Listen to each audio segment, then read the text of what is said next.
Bienvenue sur Patati Patata, le podcast qui t'aide à progresser en français. Je m'appelle Nathalie, je suis professeure de français et je t'invite ici chaque lundi pour un nouvel épisode. Salut! Aujourd'hui, on va parler d'émotions à la française avec des expressions idiomatiques. Des expressions qu'on utilise tous les jours pour dire qu'on est fatigué, stressé, triste, joyeux, énervé.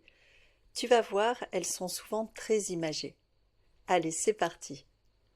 On commence avec une expression très courante quand on est fatigué, dépassé ou épuisé. Être à bout. Quand on dit « je suis à bout », ça veut dire qu'on n'en peut plus. On est à la limite de ce qu'on peut supporter. On est fatigué physiquement, mentalement ou émotionnellement.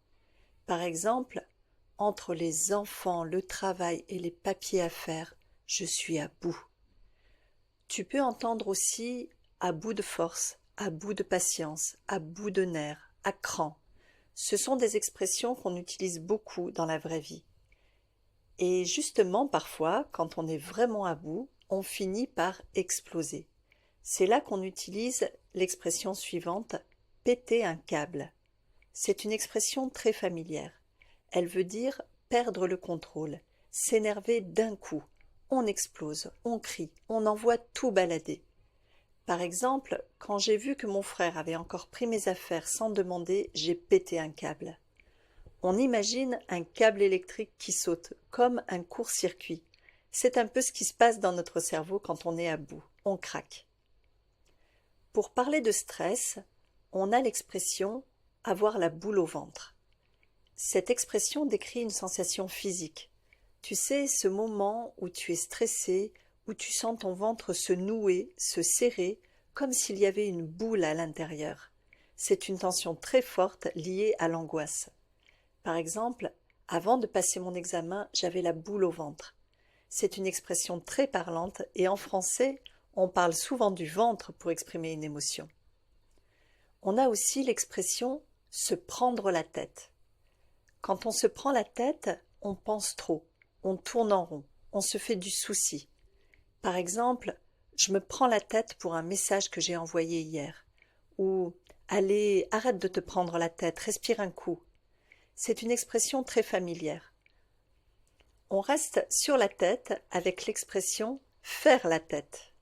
Faire la tête, ça veut dire bouder. Tu ne parles pas, tu ne regardes pas l'autre, tu montres que tu n'es pas content, mais sans le dire.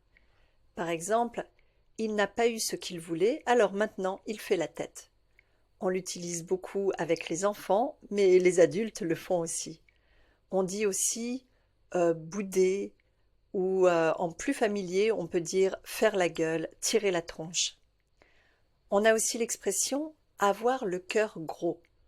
Quand tu dis « j'ai le cœur gros », ça veut dire que tu es triste. Tu ressens une émotion forte, mais tu la gardes à l'intérieur.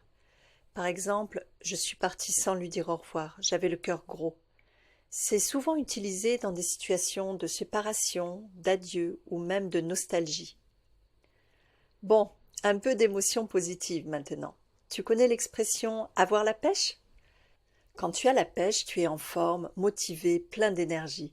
Tu te sens bien, tu es dynamique, joyeux, tu as envie de faire plein de choses. Par exemple, ce matin, j'ai la pêche, je vais faire un footing. Tu peux aussi entendre avoir la patate ou avoir la banane, c'est la même chose. C'est très familier mais très utilisé et c'est positif. On termine avec l'expression garder son sang-froid. Quand tu gardes ton sang-froid, tu restes calme, même si la situation est tendue. Tu ne t'énerves pas, tu ne cries pas, tu ne paniques pas, tu maîtrises tes émotions. Par exemple, pendant la dispute, elle a gardé son sang-froid, elle a parlé calmement. C'est une belle qualité, ça demande de l'expérience et beaucoup de patience. On fait un petit résumé ? Alors, on a vu être à bout, péter un câble, avoir la boule au ventre, se prendre la tête, faire la tête, avoir le cœur gros, avoir la pêche, garder son sang-froid. Maintenant, je vais te lire un petit texte qui reprend plusieurs de ces expressions. Écoute bien. Ce matin, j'avais la pêche, j'étais de bonne humeur, j'avais bien dormi et il faisait beau. Mais bon, ça n'a pas duré. Le petit a renversé son bol de céréales et j'ai marché dedans en chaussettes. Là, j'ai failli péter un câble. Mais j'ai respiré et j'ai gardé mon sang-froid. Ensuite, impossible de retrouver mes clés. Je me suis prise la tête pendant 10 minutes. Finalement, je les ai retrouvées, elles étaient dans le tiroir, à leur place. Quand je suis arrivée au travail, ma collègue faisait la tête. Je ne sais même pas pourquoi. Je lui ai parlé, elle m'a ignorée. Tant pis. À midi, je suis sortie marcher un peu, il faisait bon, c'était agréable, mais en rentrant, j'avais le cœur gros. Je crois que j'étais juste fatiguée. Ce soir, j'ai pris une bonne douche, j'ai mis mon pyjama préféré, j'ai mangé un petit carré de chocolat noir et ça m'a fait du bien, je me sens mieux maintenant. Et toi, tu te reconnais dans ces expressions? Est-ce qu'il t'arrive d'avoir la boule au ventre, de péter un câble ou au contraire d'avoir la patate? Voilà pour aujourd'hui. J'espère que cet épisode t'a plu. N'hésite pas à me dire de quoi tu aimerais que je parle dans ce podcast. Et surtout, n'oublie pas de liker, partager et commenter pour me soutenir. Merci beaucoup et à très vite pour un nouvel épisode.